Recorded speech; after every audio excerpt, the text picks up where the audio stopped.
Hi everyone, my name is Pavlos and I'm a final year PhD student here at Imperial College London. Today I'll be presenting some of our results from our collaboration with the Texas A&M University regarding the real-time dynamic optimization for ensuring enhanced product quality in bioprocesses. To start with, the biologics and biopharmaceutical sector is a fast-growing market that has reported an enormous growth during the last decade, with products such as Humira and Avastin achieving very high sales. With the patents, though, of the drugs expiring one after the other, we are also witnessing a rapid growth of biosimilars that have tripled their sales during the last 5 years and are recording a growth of roughly 22%. However, in order to produce the recombinant proteins of interest, meaning the biopharmaceuticals and biosimilars that we described before, we use mammalian cells and more specifically Chinese hamster ovary cells or CHO cells. Using these cells, we produce the desired protein, such as the monoclonal antibodies or MABs that we're going to study in this project. MABs are very large molecules that are decorated with a small oligosaccharide on their backbone that is called a glycan. This glycan is added to the backbone of the MAB through a process called an end-link glycosylation or just glycosylation that occurs in the Golgi apparatus of the cells. The glycans are made of sugars such as fructose, mannose, glucosamine, or galactose, and different synthesis of these glycans can have a severe or a great effect on the CDC and ADCC activity of the MAB. For example, as you can see in the table over here, the galactosylated version of the glycans, meaning the addition of galactose in the oligosaccharide, can lead to higher CDC and perhaps ADCC activity of the antibody. And in this part of the glycosylation called galactosylation, we are going to focus in this presentation.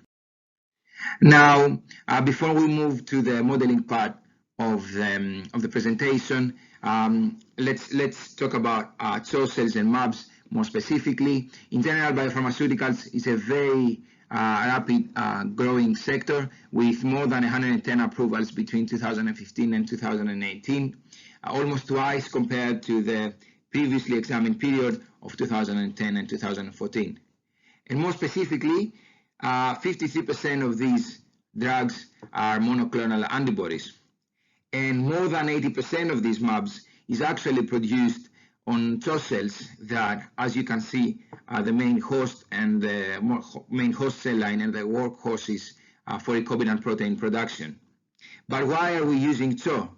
We're using CHO because they can ensure quantity, meaning a relatively high production rates and titers at harvest time, such as 10 grams per liter, and at the same time they can ensure quality with a human-like glycosylation that, apart from achieving a high efficiency of the antibody, it also avoids the immunogenicity of the drug when it's injected to humans. Now, and while CHO cells and MABs have been very well studied for decades now, there are many challenges that we still have to tackle, mainly considering the stability of the batch-to-batch production of the protein. These challenges include the operation, the control and the design of the process itself, and of course the instructions of the regulatory agents that now actively endorse the quality by design paradigm. These challenges translate into the design of new processes that require a deeper understanding of the process itself and of course the host cell line. And we think that in order to be able to regulate all these factors together, we need to use computational tools. And that's exactly where digital tools come into play, because developing low-cost in silico platforms can expedite process development and minimize costs and risks. Our vision of digital tools includes a closed-loop system where models are constantly updated and improved based on experimental data, as the models that we propose are not here to actually replace the experiments, but to assist in a tailor-made experimentation. Our proposed framework starts with a design of the experiments that are then going to be used for constructing, developing, and training a model that can be either of a black, white or gray approach. And then the model is going to use for defining optimized experiments and also to control the process itself. And then what we actually do is perform these experiments and then reinform and retrain the model based on the differences of agreement between the model predictions and the experiment itself. Now, more specifically to this study and moving to the methodology that we used herein, what we did was to actually develop a model, a mechanistic model. Then when we parameterized the model based on fed batch experiments, used the model in order to define model-based optimized experiments that would maximize our objective function of interest. And as we said in the beginning, the objective function of this study is the galactosylation of the antibody because it increases the activity and the efficiency of the MAB. Then we applied a process disturbance to the feeding enzyme, to the feeding schedule of the process, and then we used reactive scheduling. We used the model again in order to identify what we should change between the disruption point and the harvest point in order to minimize the losses because of this disturbance. Now, before we move to the actual results, I will very briefly touch on the model. Let me just talk you through. This model is made of three sub-models describing the extracellular metabolism, the intracellular metabolism, and the glycosylation of the proteins. Now, what this model is actually a dynamic model that describes the variables of interest throughout the whole cell culturing period. And as you can see here, this is the monoclonal antibody and the variable cell density. And also it also describes the synthesis of the antibody, the MAB, the protein of interest, and its glycosylation through the glyco model. The model has been validated against 8 feeding enzymes, and the main focus of this model is to capture the effect of galactose and uridine addition to the culture in order to capture the effect on antibody concentration and glycosylation. And the reason is that galactose and uridine are known precursors of galactosylation. They increase galactosylation, and that's why we added them to the culture in order to see how they react to MAB galactosylation.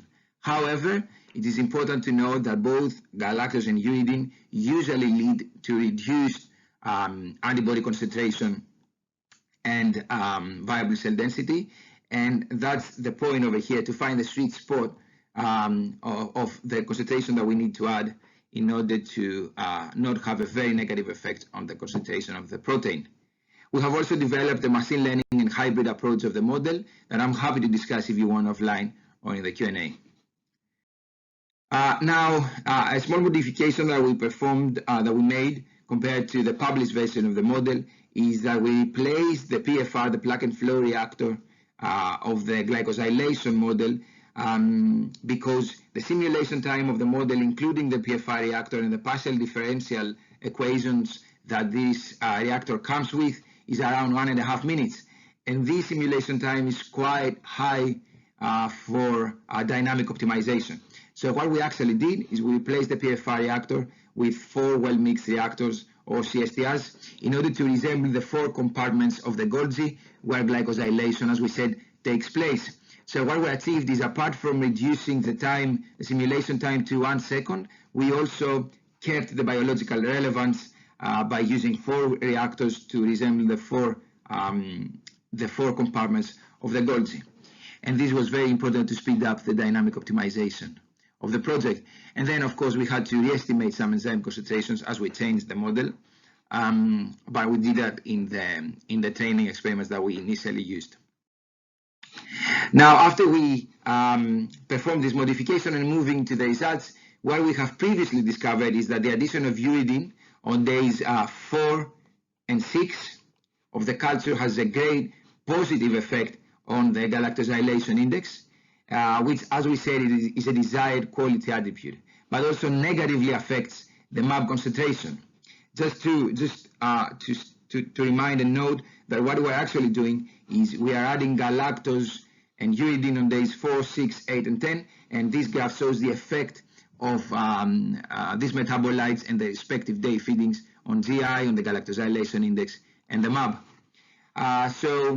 Whilst the addition of uridine positively affects the GI, it also has a very negative effect on MAB concentration. So therefore, in order to apply a disruption in the feeding of an experiment, we chose a previously model-based optimized experiment that we have also experimentally validated, and applied a disruption on the feedings on days 4 and day 6. As you can see on the left-hand side, this is the agreement between the initial experiment and the model.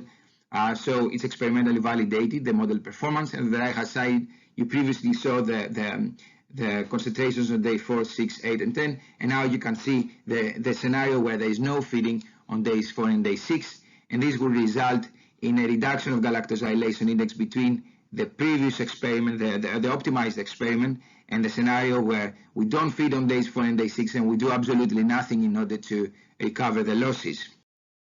So what we did was we performed a new dynamic optimization where we accounted for this disruption, and we requested the model to give us how we should to let us know how we should change the feeding schedule in order to recover the losses. Our control variables were the feeding flow rate, the days of feeding, the concentration, of course, of galactose and uridine in the feed that is limited by the saturation concentrations that we can dilute galactose and uridine in the feed, and the outlet flow rate for adjusting mainly the volume because of the newly added feed on days such as 7, 9, 11, and potentially 12, because we would already add feed on days 8 and 10.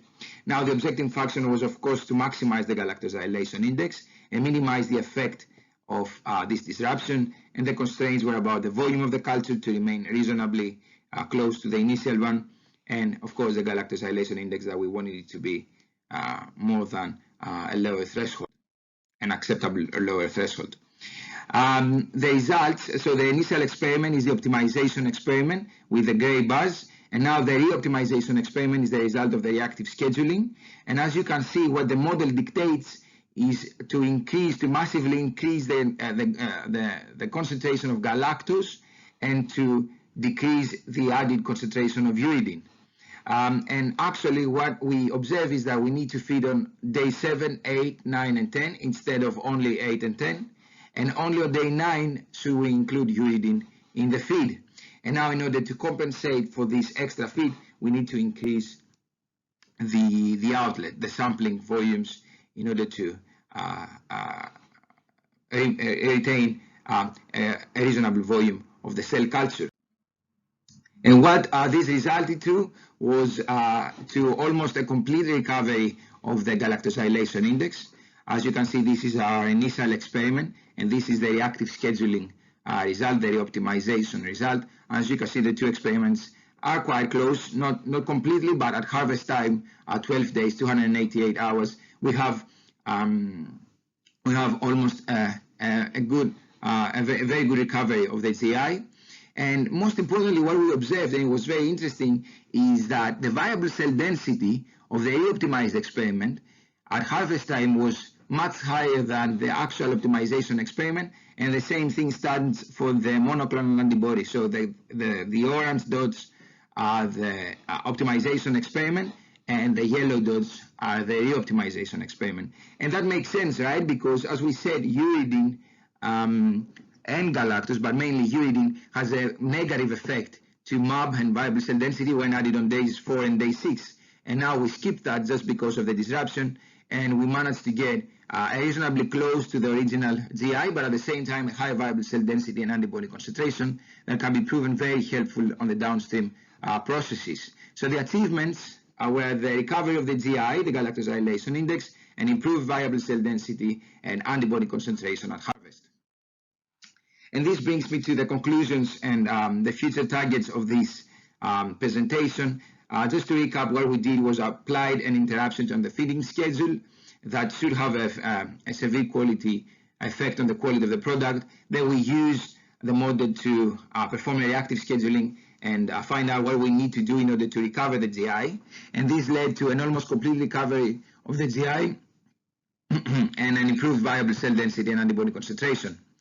And what we understand from this study is that we can potentially use this model in order to for online monitoring and controlling the system to account for disturbances like that, and also for enabling intensification in the upstream process. And of course, the experimental validation of this scenario is pending and is something that we're actually working on right now. With that, I would like to acknowledge our collaborators in the beautiful Texas, A&M University, Professor Stratos Pistikopoulos, Styliana and Iosif, and of course the leader of the project, the lecturer Maria Papathanasiou here at Imperial College, and of course my supervisor, Cleo Kodoravdi. And with that, I will be more than happy to take any of your questions in the Q&A session or offline whenever you want. And please check out the other presentations from our groups. Thank you very much.